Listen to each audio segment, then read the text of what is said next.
Metos TV, home of sports. Alright, bakunzi ba Metos TV, bakunzi ba home of sport, reka twizere kuko mumeze neza, twizere kuko mukomeye mwebwe mwese aho muherereye hatandukanye nkuko bisanzwe muri studio za Metos TV muri kumwe na nge Metos. Reka mbanze bakangure cyangwa se mbibutse gukora subscribe kuri channel yacu, mukore like kugira ngo ibiganiro byacu bibashe kugenda bigere henshi, abantu benshi baze, tube benshi, dusangire byinshi, tuganire hejuru y'ikipe yacu twese turi hamwe. So the preview y'umukino wa Chelsea ndetse n'ikipe ya Astana ku munsi w'ejo, ndatekereza ko bayita either Astana cyangwa se Astana. Iyi kipe nigeze kuyumvaho igihe kimwe, like maybe 4 years ago, nk'imyaka 4 ishize, nigeze kumva ikipe yitwa gutyo yakinye na Manchester United, itsinda Manchester United ibitego bingahe? 2. I think ko byari 2-1. Iyo kipe rero ntago yoroshe, ikipe yatsinze Manchester United. Iyo niyo kipe tuzakina nayo hehe? Tuzakina nayo muri Conference League ku munsi w'ejo. Yakubise Manchester United ibitego 2-1 muri Europa League. Muri retour ngire ngo Manchester yaje kubatsinda igitego 1 ku busa. So ikipe rero tukazakina ku munsi w'ejo, ubwo ni kuwa kane. Hari abashobora kubona ikiganiro already byamaze kuba kuwa kane kubera ko ngikoze bwije, ngikoze ninjoro, umwanya wari wabuze guys. I was very busy. Ariko reka mbanze mbabaza, uyu mukino muratekereza kuko tuzawukuramo ibitego bingahe? Iyi kipe tuzayitsinda? Icyo nico kibazo cya mbere. Icya kabiri, niba tuzayitsinda bingahe? Icya gatatu, ese iyo niba izadutsinda bingahe? Igitumye mbajije gutyo ni squad nabonye Enzo Maresca yagize gute yajanye nayo gukina uno mukino. You guys, nababwiye kuko uyu mukino it's a meaningless, nta meaning ufite kuri twebwe kubera kuko iyi Europa League turayiyoboye right now. We are number 1, nitwe ba mbere. Nubwo bashobora kudutsinda, dushobora kuba maybe number 2 kubera ko iyindi kipe ya kabiri turanganya. Ndatekereza ko tunganya amanota niba ntibeshe, cyangwa se tuyirusha maybe nk'inota rimwe. Urumva twamaze kuba qualified already, so bo dutsinda, twonganya, twobatsinda, nta kintu biri buze kugira gute kinini biri buze guhindura muri gahunda zacu zo gukomeza kurwanira Conference League. Ubundi aka shampiyona tukikinjiramo nge ntago numvaga ngakunze, numvaga ari shampiyona kari very cheap, kari very low, tudakwiye kuba turi hariya. Nkibaza n'uburyo twisanze hariya hantu, ariko kandi umuntu yibuka ibihe bibi twari turimo ugahita nyine umenye ukuntu twahisanze. So ariko the more tuguma tugakina, the more ntangira kugenda mbona iki akamaro kako. Ubwo ndavuga UEFA Conference League. Igitumye mbaye mwumva nkita gatoya nuko ukagereranyije na level ya Chelsea. Of course ni igikombe cyo mu Burayi, cyo muri Europe, nico gikurikira Europa League, ariko according ugereranyije na level ya Chelsea toujours urumva kuko Conference League nindo ahangaha ntagaraho twagombye kuba turi right now. Ni ibihe byagize gute, ni ibihe byahatujanye. Igitumye mbabwiye ngo ndimukuza ngakunda you guys. Ubu bushampiyona bwinshi buto budufitiye akamaro kamwe kandi kanini. Nkuko mubizi, dufite the big squad, dufite squad nini, abakinyi benshi kandi bato, kandi bose dufite inshingano zo kugira zo kubakipinga happy. Enzo Maresca afite inshingano zo kugira zo kumakinga sure kuko aba bakinyi bose bagize gute bishimye. Ubushize hari rumors kuko Christophe Nkunku atishimye kubera kuko ataba ari kubona imikino ihagije cyangwa se adakina hehe muri Premier League. So dufite abandi bakinyi benshi batazabona imyanya hehe muri Premier League. So kugira ngo aba bakinyi rero tubashe kubagumana kandi tubagumanye bishimye, I mean, nuko tuguma muri aya mashampiyona yose uko angana. UEFA Conference League turayiyoboye, iyi rero tugomba kuyigumamo kuzageza ku mukino wayo wa nyuma tukagatwara, cyane cyane kuko n'aka gakombe ndatekereza kuko mu kabati ka Chelsea ndatekereza ko aka gakombe ariko katarimo konyine so far. So we need to win this one. Aka turagakeneye rwose tukazana nako tugakubite hariya hamwe n'ibindi, cyane cyane kuko hari amakipe manini muzi adafite kariya, adafite ko Europa League, adafite even Premier League, ariko twe dufite badafite Champions League. Dufite Champions League zibiri, dufite Europa League zibiri, UEFA Conference League niyo tutari dufite, ariko ni ukubera kuko ntabwo twayikenye hariya, ntago ariho twagombye kuba turi, iriya ntago ariyo level ya Chelsea. Nico gituma ndi kuvuga ngo agakombe gatoya yandi makipe nka za Arsenal zitagafite zikabonye guys, ni big achievement. Yes. Abafana baze nako kantu nimukabahe ntibakumva, ariko Arsenal ntigira Champions League, ntigira Europa League, ntigira even Conference League. So mu yandi magambo no kuvuga ngo babonye Conference League, it's a big achievement. Baba bachivinze ikintu kinini gikomeye, kikabaha n'icyizere ko bashobora gutsinda na Europa League, bikabaha n'icyizere ko bashobora gutsinda iki Champions League. Ariko twebwe twamaze gutsinda biriya bikomeye, aka ngaka rero kukabona ni bya bindi byo kwihuzenza kugira ngo tubone uko tugira gute dukipinga abakinnyi bacu bishimye bamerewe neza. So iyo mufite abakinnyi benshi nk'abari ntimuba ugasanga ntimuri FA, Carabao twamaze kuyivamo, ntimuri no Conference League, Premier League niyo muri gukina yonyine, nta mikino bazababona, kandi mukinyi adakina nta forum. Iyo umukinyi adakina nta forum aba afite, uwo ngo nta cyizere muba mufite ciwe, kubera kuko nta performing ra training of course, ariko nta performing. So kuba turi muri no Conference League dufite avantage yuko aba bakinyi bacu batabona amahirwe yo gukina Premier League, bazoza bagira gute, bazoza babona imyanya bagakina iyi UEFA Conference League, bagakina FA Cup iraje n'ubundi I think January, ndatekereza ko ariko tuzayitangira, noneho bazabona n'imyanya umukino umwe muri Premier League, ugasanga bagize amahirwe bagize gute babashije kuwukina. So nako kamaro k'ibi bikombe bito, ariko kandi iyo mubikomeje mukaza kugira n'amahirwe mukabitwara, nabyo biba ari amahirwe. So umunsi w'ejo rero Chelsea izakina n'ikipe ya Astana, ndatekereza ko uko bayi pronounce guys, kandi niba ndi kwipronounce nabi that's why tubafite, niyo mpamvu tuganira, nico gituma tuba turi kumwe muri commentaire mukavuga ngo ntago ari uko bayita, mukatwibutsa izina ryayo cyangwa se uko bayi pronounce. Iyi kipe ntago ari ikipe igize igihe kirekire cyangwa se kinini ibayeho. Iyi ni ikipe yabaye founded cyangwa se yabayeho mu 2009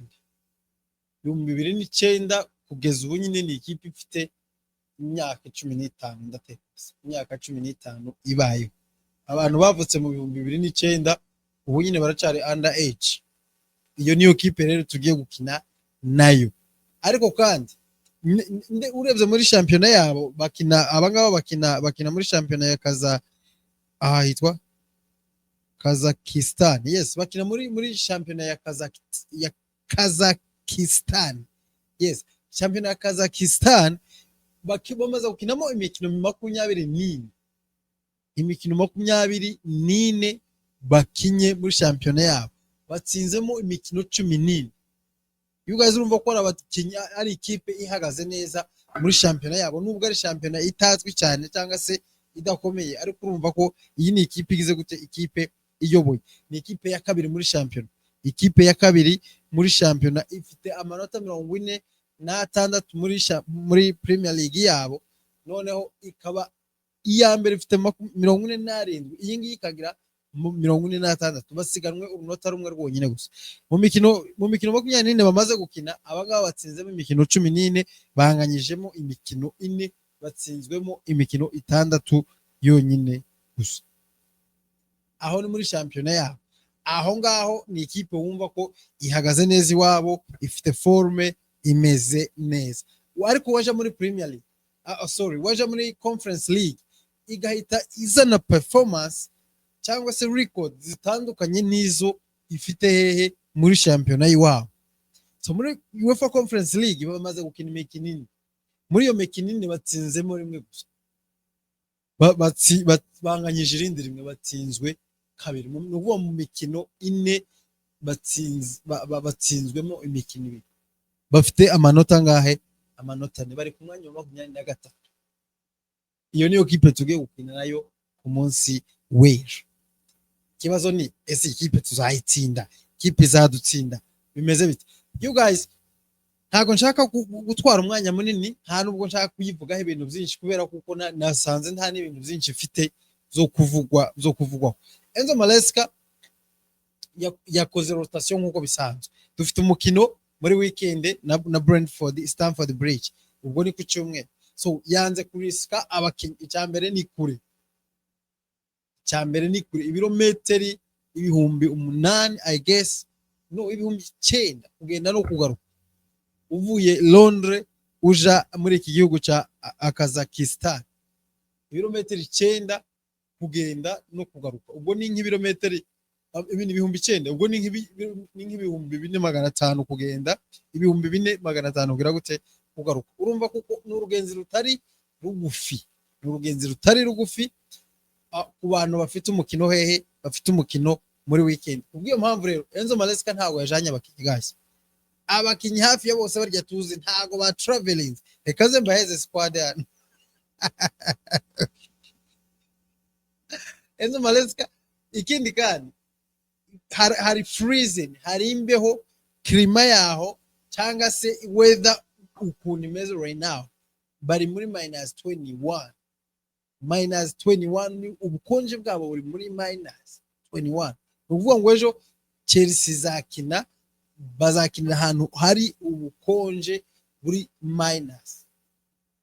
Ikindi ikibuga bakiniramo, nigeze kureba ka video, nkurikira video bari mu myitozo, iyi kipe ya Astana bari mu myitozo, ahantu bakinira ivyo bibuga miherutse kera pe, ahantu ubona ibyatsi, ikibuga kidafite forme, kitubakiye, kidasakaye.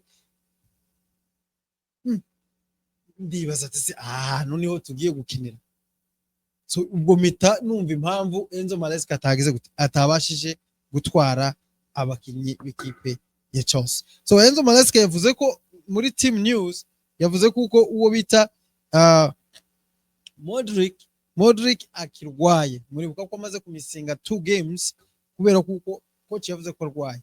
Uyu munsi rero yavuze ko nubundi Modric aracarwaye. Mu mukino w'ejo Modric ntazogera gute, ntazobasha kugaragara muri uyu mukino w'ejo wa Conference League. Undi mukinyi yavuze nawe utari fit ni Joe Felix. Joe Felix yavuze kuko he has picked up an issue. Nuvuga ngo iyo issue ntiyatubwiye niba ari injury, niba ari iki, ariko nakanduka kanoke yagize. So nawe ntabwo yabashije gutravelinga hehe hamwe n'ikipe. Uwo ni Joe Felix, kubera kuko yavuze kuko afite akantu kakabazo. Uwo nawe ntazogaragara hehe mu mukino w'ejo na Modric. Of course Reece James ntahari, wese Fafana, abo ngabo twari tuzi n'ubundi kuko bagize gute, bafite imvune batazabasha kugaragara mu mukino w'ejo. Abandi bakinyi bose bari available, ariko bose ntago yabajanye. Ndaje mbabwira abakinyi yabashije kujana uyu munsi. So nanone yongeye kuvuga kuri Josh, yitwa Josh Nompeti, no, yes, yitwa Josh Achempong.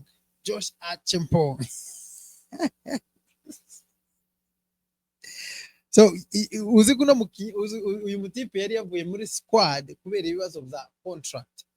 Hari uburyo Chelsea itashakaga kurenewinga contract yiwe, cyangwa se itashakaga kumuha amasezerano agize gute yifuza, arangije yanga kuyasinya, bagira ukuntu ko kutumvikana bamukura muri squad. Ariko Enzo Maresca yavuze kuko the agreement between Chelsea and Josh Achempong over new deal is almost done. Uvuga ngo ibyemezo by'amasezerano mashasha y'uyu mupeti Josh ndetse n'ikipe ya Chelsea biri hafi kugira gute, bari hafi kuzuza. Enzo Maresca nanone avuga kuko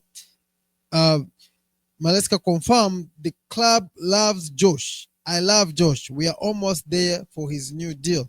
He's set to start tomorrow.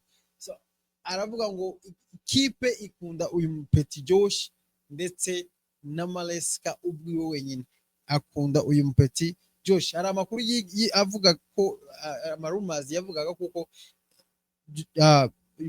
Enzo Maleska ari we ukeneye no mupeti kubera ko ikipe yo yashakaga kumutanga, ariko Enzo Maleska aravuga ngo arashaka kumukipinga, nico cyatumye batangira ibiganiro by'amasezerano masha n'uyu mupeti. Bishaka kwemeza kuko uyu mupeti ashobora kugira gute amasezerano yo ashobora kuzaba ari maremare muri Chelsea kubera ko bamuteganya as a replacement wa Reece James kubera ko akina kuri ya mwanya wa Reece James na Malo Gusto bakinaho. So coach nanone yemeje kuko Josh is in the squad and he's probably going to play for the start. With Josh is quite clear. We all love Josh. The club loves Josh and I love Josh. We are trying to find an agreement with the player. It's close. We are almost. No. Okay, ibingibi ni ya confirminze kuko Josh azaba ari muri squad umunsi w'ejo, kandi yavuze kuko Josh azagira gute azabanza mu mukino w'ejo. Ayo niyo makuru, ibyo nibyo bintu by'ingenzi yabashije kuvuga muri press conference yiwe. Ibindi nibisanzwe bamubaje niba atekereza ko kano gakombe tuzagatwara, kimwe nuko bamubaza title contender muri Premier League. Ibyo ngibyo n'ubundi yakomeje kubihakana nkuko ajya bikora cyangwa se azabihakana kuko tutari title contender.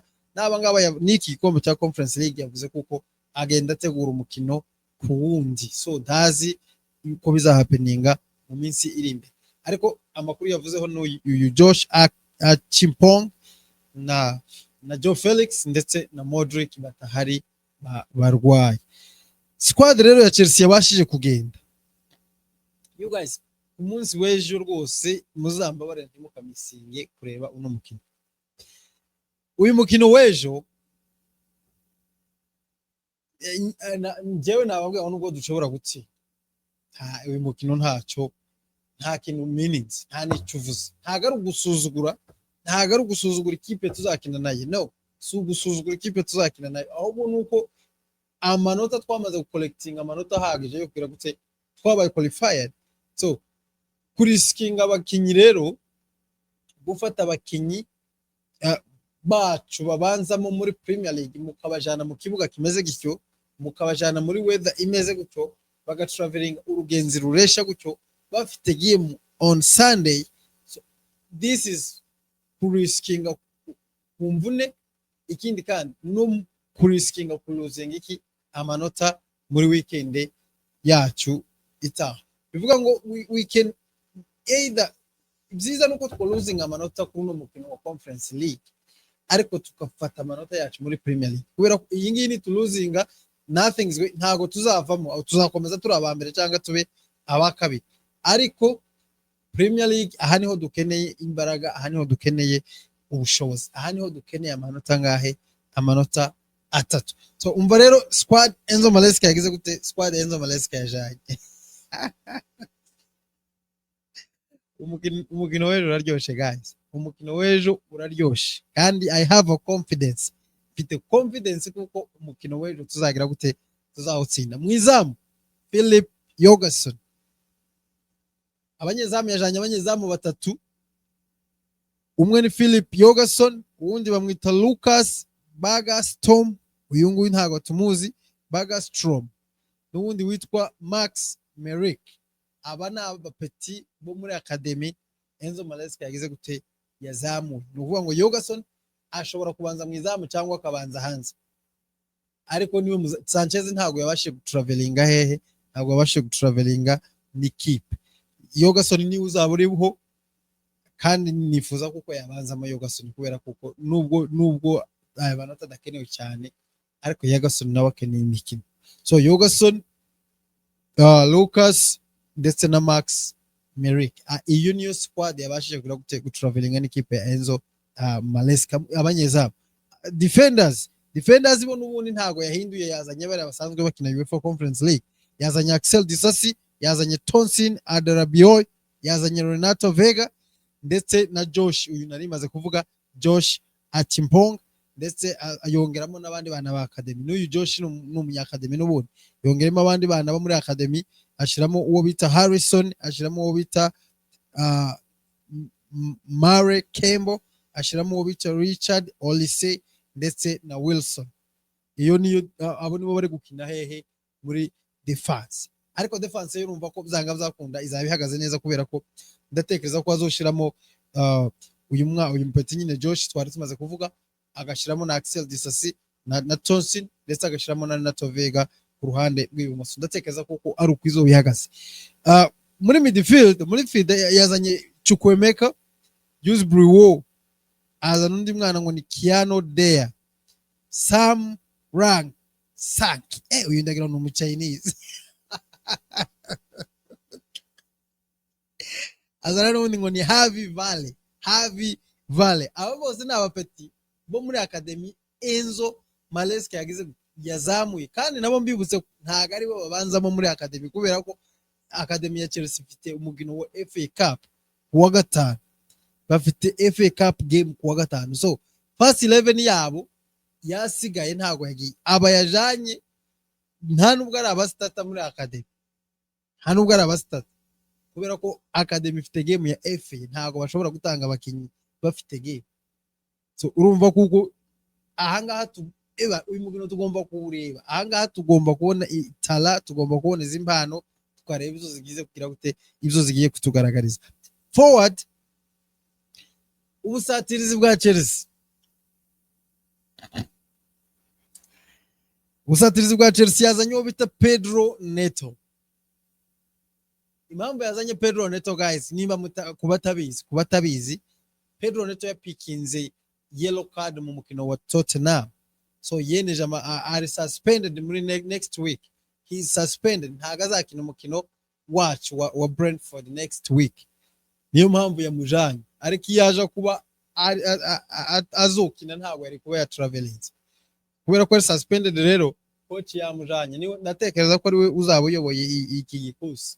Captain ni Axel Disasi, n'ubundi niwe uhari, niwe uzaba uyoboye ikipe, ariko Pedro Neto ubusatirizi bwacu niwe uzaba uyoboye. Pedro Neto akaba hari undi mwana bita Ato Ampah, Tylek George, Mark Dew, hakaba undi bita Shumaira Muheuka. Enzo Maresca yanemeje. Iyo niyo attacking ya Chelsea. Attack ya Chelsea twari tumenyereye muri Europa Conference League, twari tumenyereye kubona Nkunku, tukabona Joe Felix nyuma ye, tukabona either Madueke, tukabona Modric. Ariko Modric ntahari, ararwaye. Madueke ntago ya traveling, kubera Madueke ni uzakina umukino wo ku cyumweru, kubera ko Pedro Neto ntazakina. So Joe Felix nawe yavuze kuko gwa Christopher Nkunku ntago ya traveling. Christopher Nkunku ntago dushobora kumuriska ukina muri icyo kibuga nabashije kubona hari muri iyo weather imeze, yebashije gukora urugenzi rungana gute, ntago dushobora kumuriska. This guy is our number 2 striker. So byanga zakunda muri weekend tuzagira gute, tuzamukenera. Aba nibo bakinyi Enzo Maresca yagize gute, yabashije kujana. Iyo niyo squad ya Enzo Maresca ku munsi w'ejo. So uko ntekereza ikipe izabihagaze, ntago nabashije kuzana graphic ngo bashire hano kuri screen, kubera kuko iyi ni unpredictable lineup. Nanjye na buzuko ishobora kubipanze, kubera ko n'abapeti n'abana muri academy hari nabo ntazi ngo bakina hehe. I mean ubwo ni imyanya haraba mbona ngo naba striker, ariko sinzi niba ari aba wing, sinzi niba ari nimero 10, sinzi niba ari na nimero 9. Nta makuru mba mbaziho cyane, sinkunze gukurikira academy. Iyo batangiye kuvuga umwana ko atangiye kuzamuka, nibwo natangira kumukurikira nkareba, tangira kumureba. Ariko abangaba bwa mbere bwanje mwumvishije no, ndatekereza kuko mwizamu hazo hari Yogason. Ku ruhande rw'iburyo Malo Gusto ntago ya traveling. Reece James turabizi kuko afite ikibazo cha injury. So ku ruhande rw'iburyo hazoba hari uyu nguyu bita Josh Achampong. Iwe bizabaye na confirmed kuko azatangira hehe, azatangira mu mukino. Umutima wa defense Malagusto ndetse n'uwo bita sorry mu mutima wa defense Axel Disasi ndetse n'uwo bita Tonsin. Uruhande rw'ibumoso Renato Vega. Muri midfield ndatekereza ko hazaba hari uwo bita Chukwuemeka ndetse na Yusbriwo ariko na Renato Vega ndatekereza kuko azaba ari hehe muri midfield ari gufashanya ni kubera ko Marc Kurera ntahari, so Renato Vega ndatekereza ko ari uzaza azamuka gufasha hehe midfield.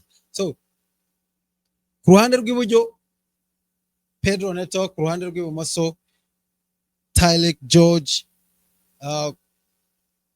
ku ruhande inyuma y'umwataka ahangaha niho hari ikibazo. Umwataka of course Mark Dew, umwataka ni Mark Dew, inyuma y'umwataka ahangaha niho hari ikibazo. Baba Peti ntawuzi ngo ninde ugomba kuzaba hari. Ariko uyu nguyu bita Muhemuka uyu nguyu n'ubundi akina as a striker, he can be our number 10. So ndatekereza kuko ari uko ikipe izaba imeze. Thank you guys for watching. Thank you for supporting Metos TV. Abatarakora subscribe, please mukore subscribe. Ndabingingira ndanabasaba kuzaza tukareba umukino w'ejo. Tuzegerezwa kubona izi mpano kandi guys please let me know uko mutekereza uyu mukino uzagenda w'ejo. Thank you. Metos TV, home of sports.